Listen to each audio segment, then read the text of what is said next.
नमस्कार, हीलिंग पाठशाला में आप सबका स्वागत है। आज हम नए कहानी पे बात कर रहे हैं क्योंकि मुझे कहानी सुनने में मज़ा आता है। क्या होता है, कहानी सुनते हैं ना तो जीवन की जटिल समस्या भी आसान लगती है। उससे क्या सबक लेना, क्या सीखना, ये सब हमें आसानी से याद रह जाता है। एक स्टूडेंट छोटा सा स्कूल जाता है, स्कूल में सब बुलिंग करते हैं, यानी सब उसको चिढ़ाते हैं, ये करते हैं, तो अंदर से गुस्सा आता है। लेकिन हाइट में छोटा है तो उसको लगता है इस सबसे पंगा कैसे ले। तो अंदर से गुस्सा भरा हुआ है, फ्रस्ट्रेटेड है, क्या करूं मैं, और घर पे किसी को बताता नहीं। और इससे क्या हो जाता है, बच्चे दूसरे स्टूडेंट के साथ मिलजुल नहीं पाते ना, अंदर से गुस्सा भरा हुआ है, किसी के साथ बात करने का मन नहीं होता है, शांत शांत रहता है, फिर मार्क्स कम आने लगते हैं। ये सब उसकी समस्याएं चालू हो गई। अभी ये जब समस्याएं चालू हो गई तो तभी उसके दादाजी आए गांव से। तो दादाजी ने बोला कि तेरा प्रॉब्लम क्या है। उसने बताया, मेरे साथ स्कूल में ऐसा ऐसा व्यवहार होता है, मेरे साथ ऐसा होता है, मेरे अंदर गुस्सा बहुत भरा है, मुझे ऐसा लगता है मैं किसी को मार दूंगा, ये कर दूंगा। तो उसके दादाजी ने बोला, एक नेटिव अमेरिकन प्रोवर्ब है, यानी एक कहावत है, हर एक इंसान के अंदर दो भेड़िए रहते हैं, एक काला होता है, एक सफ़ेद होता है। तो बोले इससे क्या है, मेरे अंदर भी दो हैं। बोले सारे के अंदर होते हैं। तो ये बच्चा है।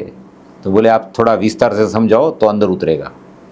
उसने बोला काला जो है ना वो गुस्से वाला है, हर एक के साथ लड़ता है, झगड़ता है, छीना झपटी करता है।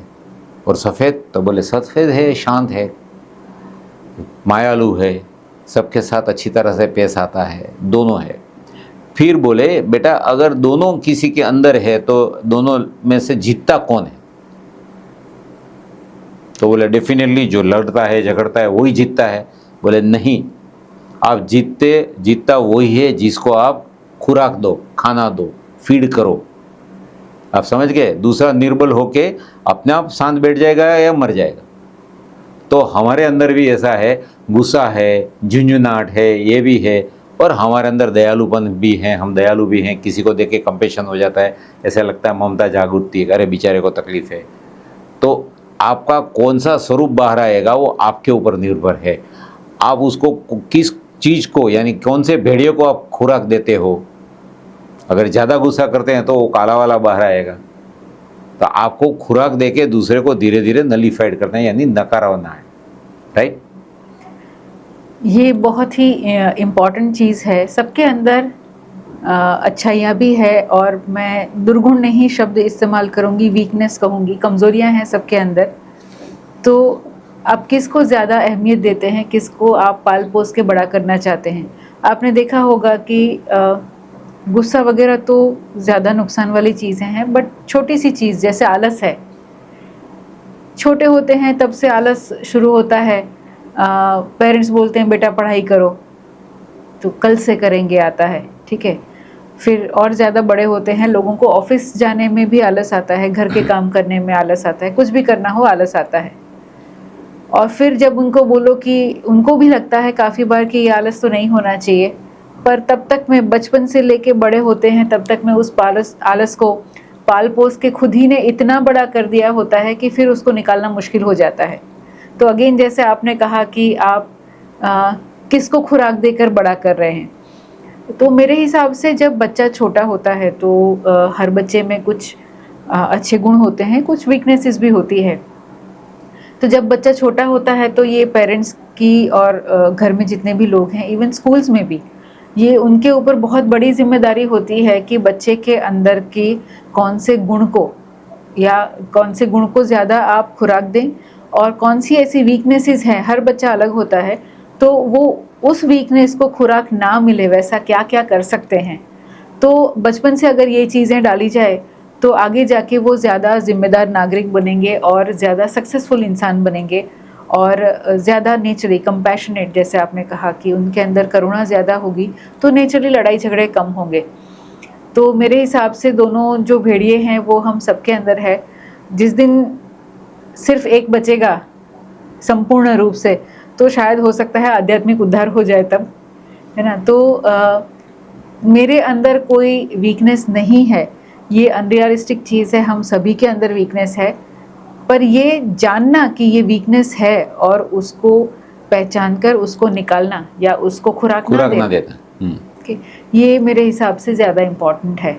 अच्छा, इसके लिए स्पिरिचुअलिटी में आने की हर एक को इच्छा नहीं होती है, बोलते हैं हमारा वक्त नहीं है, हम अभी इतने एजेड नहीं हो गए हैं, हमारी उम्र नहीं है, जो भी है, इंटरेस्ट तो नहीं है। इंटरेस्ट नहीं है, वो भी हो सकता है।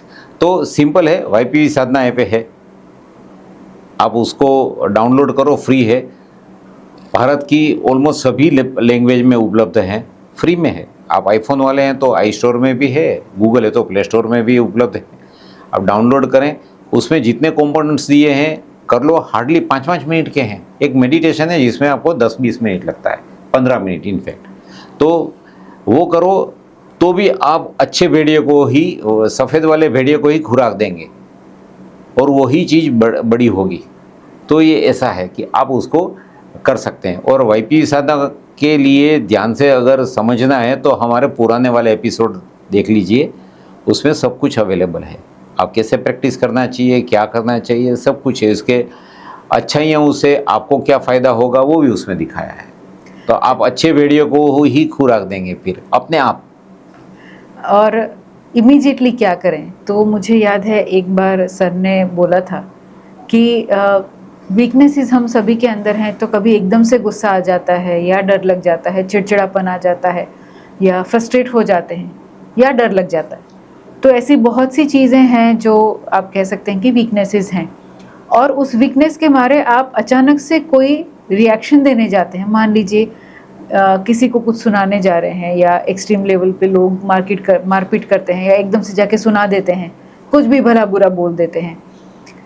तो जो रिएक्शन होता है, तो आपने एक बार बोला था, मुझे याद है, कि जब भी ऐसा मन करे कि तुरंत बस सुना दूं या ये कर दूं वो कर दूं, है ना, तो मान लीजिए दरवाज़ा धड़ाम से खोल के कुछ करने जा रहे हैं, तो 1 मिनट रुको वहाँ पे और फिर सोचो थम के कि ये जो मैं कर रही हूँ या कर रहा हूँ, जो भी है, उसके रिपरकुशन क्या होंगे, उसका आगे जाके परिणाम क्या होगा। मान लीजिए आपको ऐसा लगता है कि किसी को सुना दूँ, ठीक है, फिर आगे क्या होगा, बात और बढ़ेगी। यही चीज़ अगर आप थोड़ा सा शांति से कम्युनिकेट करें, है ना, ज़रूरी नहीं है कि हर चीज़ आप चिल्ला के या गुस्सा करके या इवन डर के मारे बोल के कम्युनिकेट करें। जब वही चीज़ थोड़ा सा शांति से की जाती है तो उसका इम्पैक्ट मेरे हिसाब से थोड़ा सा ज़्यादा आता है, क्योंकि आप शांत दिमाग से करते हैं। और जब भी आप इस तरह से, वो काला वाला भेड़िया जब आपके ऊपर सवार हो जाए, तो कोई डिसीजन ना लें, अच्छा भी या बुरा भी, क्योंकि वो उस इमोशनल इम्पल्स से लिया हुआ डिसीजन है। हो सकता है वो लंबे वक्त के लिए आपके लिए सही ना भी हो।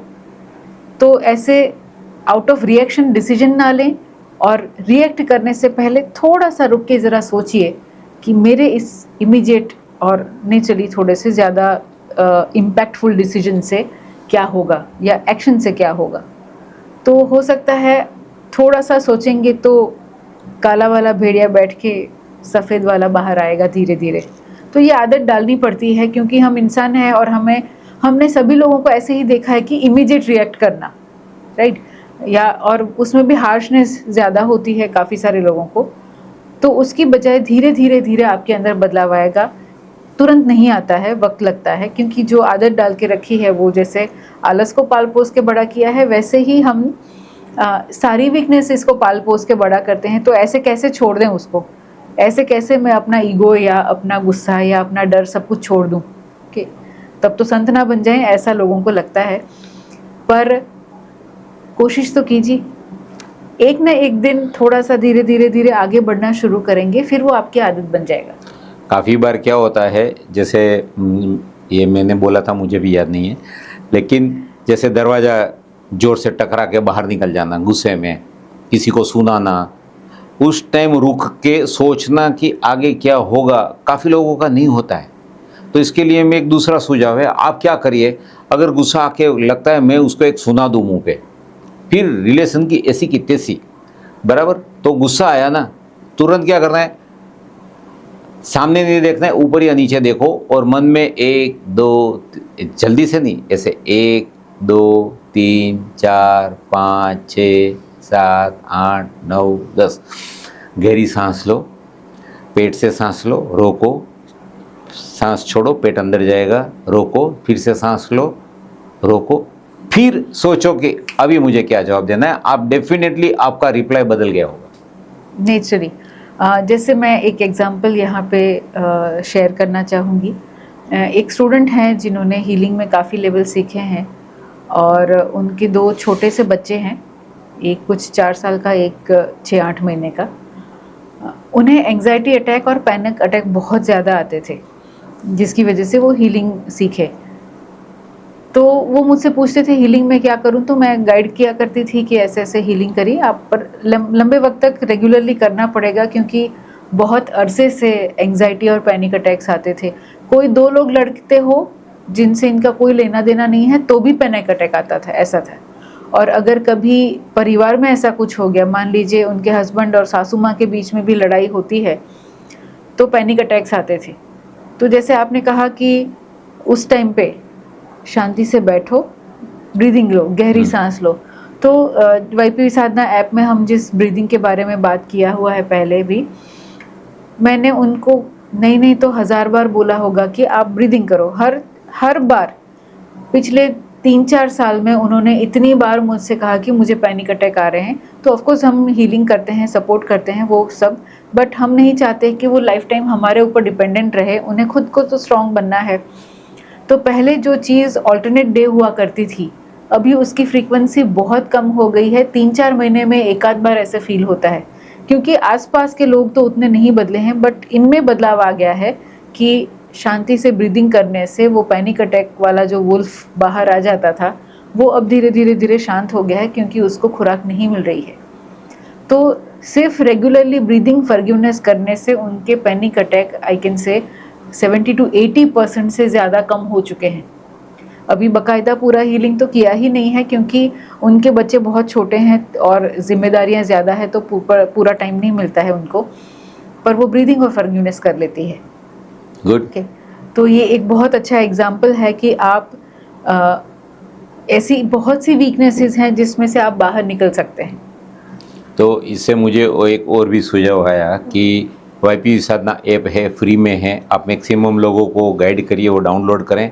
क्या होता है आज के ज़माने में लोग जल्दी हाथापाई पे उतर आते हैं या कुछ भी बोल देते हैं। अगर थोड़ा भी ये प्राणायाम किया होता है जो वाईपीवी साधना ऐप में है, क्षमा साधना है, मेडिटेशन है, कोई भी एक कंपोनेंट भी कर लिया, रेगुलरली करेंगे तो कुछ गलत करने से पहले एक बार रुक जाएंगे। रुकने के बाद में भले 1 ही सेकंड के लिए भी रुक गए तो हाथ यहाँ नहीं आएगा, नीचे से ऊपर आने से पहले रुक गए तो सामने वाले को भी लगेगा चलो इसने मेरा अपमान नहीं किया। अपने आप बात बदल जाएगी। आप ट्राई करके देखिए, और मैं बोलता हूँ इसलिए मत करिए, आप करो, 3 महीना करो और उसके बाद में आपको पता चलेगा कि ये इसका बेनिफिट क्या है, कितने लोगों को, कितनी लोगों की लाइफ में बदलाव आया है। आप लोगों की भी लाइफ में होगा। ऐसे नहीं बोल रहा हूँ कि आपकी लाइफ बुरा चल रहा है, लेकिन इसमें और अच्छा ही होगा, राइट।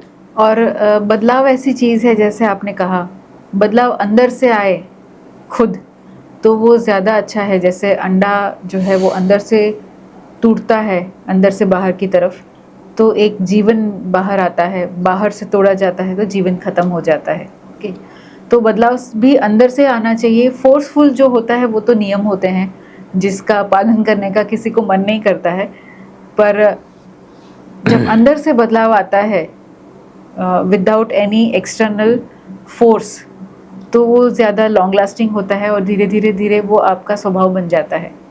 राइट। तो आज के लिए इतना ही, धन्यवाद। आपको ये एपिसोड अच्छा लगा हो तो आप कमेंट में बताइए, नीचे कमेंट में बता दीजिए। सब्सक्राइब करना ना भूलिए और अपने फैमिली और फ्रेंड्स को ये एपिसोड फॉरवर्ड करिए, इसका लिंक फॉरवर्ड करिए। सब्सक्राइब करेंगे तो हमारे हर वीक में जो भी एपिसोड्स आते हैं आपको सामने से याद दिलाएंगे। धन्यवाद।